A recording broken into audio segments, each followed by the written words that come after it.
전북은 과연 2025년에 이어 2026년에도 왕관을 지킬 수 있을까요? 더블을 완성한 명장 거스 포옙 감독은 부임 1년 만에 자진 사임했습니다. 그 자리에 군팀 김천 상무를 이끌며 2년 연속 리그 3위를 만들어낸 정정용 감독이 앉았습니다. 우승 감독이 바뀐 디펜딩 챔피언, 그리고 그 왕좌를 호시탐탐 노리는 도전자들. 2026년 K리그1의 판도를 지금부터 낱낱이 파헤칩니다. 본격적으로 시작하기 전에 숫자부터 보시죠. 지난 시즌 5월 월드컵 경기장에서 열린 FC 서울과 전북의 빅매치에 무려 48,008명이 몰렸습니다. K리그1 2025 시즌 단위 경기 최다 관중입니다. FC 서울은 경기당 평균 약 24,000명을 동원해 관중 1위를 달렸고, 전북은 울산 HD와의 현대가 더비에서 관중수 31,830명을 기록하며 전주 월드컵 경기장 창단 최초 매진을 달성했고, 평균 18,000명으로 비수도권 구단 역대 최다 관중 기록을 세웠습니다. 특히 전북 팬들은 2025 시즌 원정 관중 부문에서도 경기당 평균 2,400명을 기록하며 K리그1 역대 원정 관중 1위 기록을 갈아치우는 등 원정 팬 동원력에서도 리그 최고 수준임을 증명했습니다. 울산은 평균 관중 15,820명을 기록하며 3위로 뒤를 이었고요. K리그1 전체 평균 관중은 1649명, K리그1과 2를 합친 총 입장 수입은 461억 원으로 역대 최고를 경신했습니다. 입장 수입 1위 FC 서울 70억 원, 2위 전북 53억 원, 3위 울산 42억 원. 프로야구에 비하면 아직 격차가 있지만 국내 두 번째 인기 프로스포츠 자리는 이미 확고합니다. 경기장에 한번 가보신 분이라면 아실 겁니다. 그 열기 결코 뒤지지 않습니다. 본격적인 K리그1 소식에 들어가기 전에 혹시 이정효 감독의 수원 삼성 부임 소식이나 최대 4팀 승격이라는 전례 없는 기회가 열린 K리그2 이야기가 궁금하시다면 오른쪽 위 카드를 클릭해서 1편을 먼저 시청해 주십시오. 2026 시즌 K리그1으로 들어갑니다. 올해 참가팀은 총 12팀입니다. 먼저 K리그2에서 올라온 승격팀 2팀을 짚겠습니다. 인천 유나이티드는 윤정환 감독 체제에서 K리그2 정규리그 1위로 한 시즌 만에 일부로 복귀했습니다. 울산에서 베테랑 이청용을 영입하고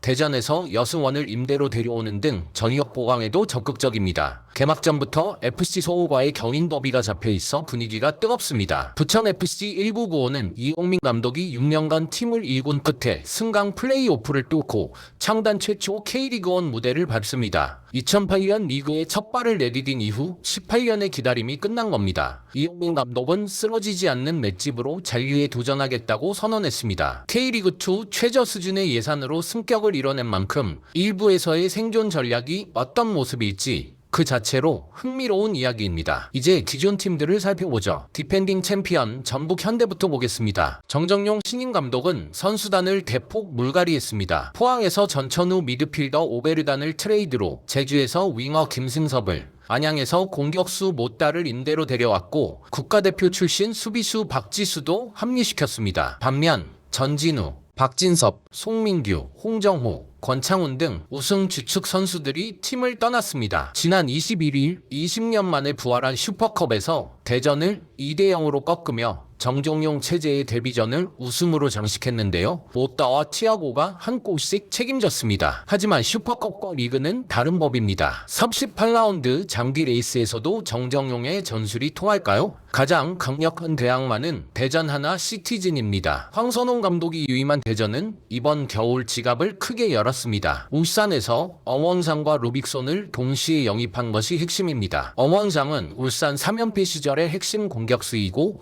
루빅손 역시 2023-2024 울산 우승의 지역입니다. 여기에 기존 스트라이커 주민규까지 울산 출신 삼총사가 대전의 창단 첫 K리그1 우승을 노립니다. 하나 더, 브라질 출신 194cm의 장신 특급 공격수 디오고를 영입하며 우승을 향한 마지막 퍼즐을 완성했습니다. 대전이 과연 지난 시즌 준우승의 아쉬움을 이번에 씻을 수 있을까요?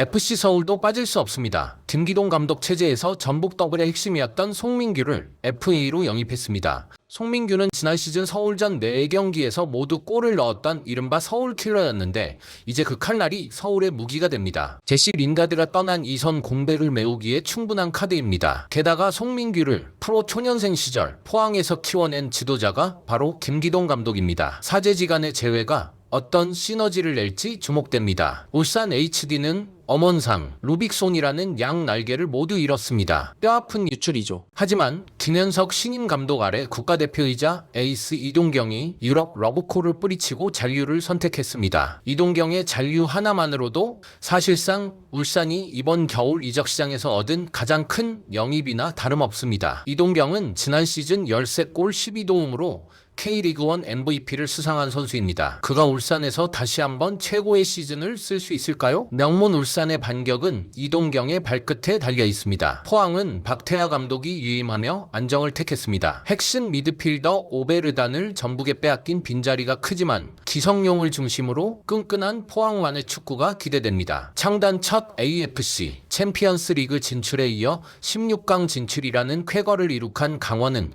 안정적인 정기호 감독의 지휘 아래 어린 센터백 신민하 등 제2의 양형준, 양민혁과 같은 유스들의 성장이 기대 포인트입니다. 2025 시즌 돌풍의 팀 안양은 유병훈 감독과 함께 K리그1 2년차에 도전하며 국가대표 수비수 권경원 등 탄탄한 수비 조직력을 바탕으로 전술적 유연성이 더 높아질 걸로 기대하고 있습니다. 광주FC는 여러 어려움에 처해 있습니다. 피파 징계로 2026년 상반기까지 새로 영입한 선수를 등록조차 할 수 없습니다. 원인은 2023년 아산이 영입 시 발생한 연대기여금 3,000달러 미납이었습니다. 고작 420만원 때문에 한 시즌이 흔들리게 된 겁니다. 이정효 감독이 수원으로 떠나고 이정규 신임 감독이 부임했지만 사실상 기존 선수들만으로 반 시즌을 버텨야 합니다. 이 감독은 취임 기자회견에서 선수를 믿는 것이 아니라 훈련을 믿는다고 했습니다. K리그1에서 가장 어려운 조건에 놓인 팀이 바로 광주입니다. 제주 SK는 국가대표 벤투 감독 시절 수석 코치 출신인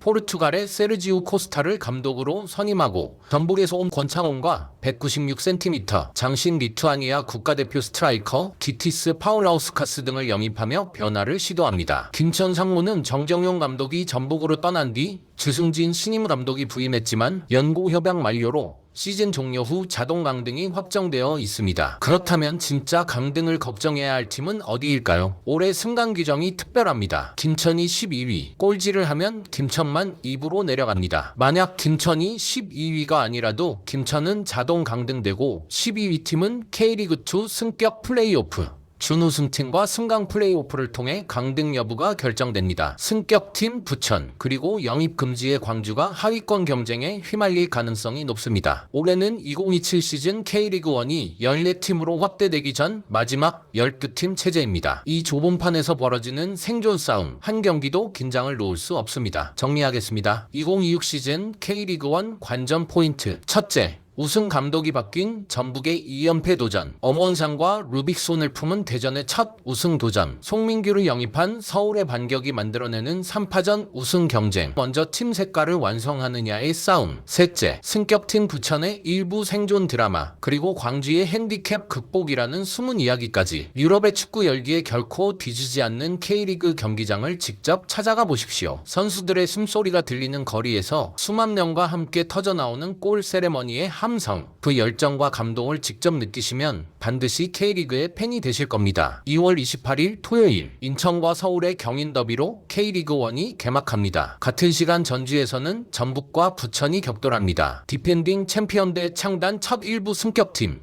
이보다 극적인 개막 카드가 있을까요? 이번 시즌 K리그 소식은 하루의 헤드라인과 함께 하시죠. 오늘 영상은 여기까지입니다. 오늘 영상이 좋았다면 구독과 좋아요, 알림 설정 부탁드립니다. 여러분의 관심이 영상 제작에 정말 큰 힘이 됩니다. 다음 영상에서 다시 뵙겠습니다. 항상 시청해주셔서 감사드립니다.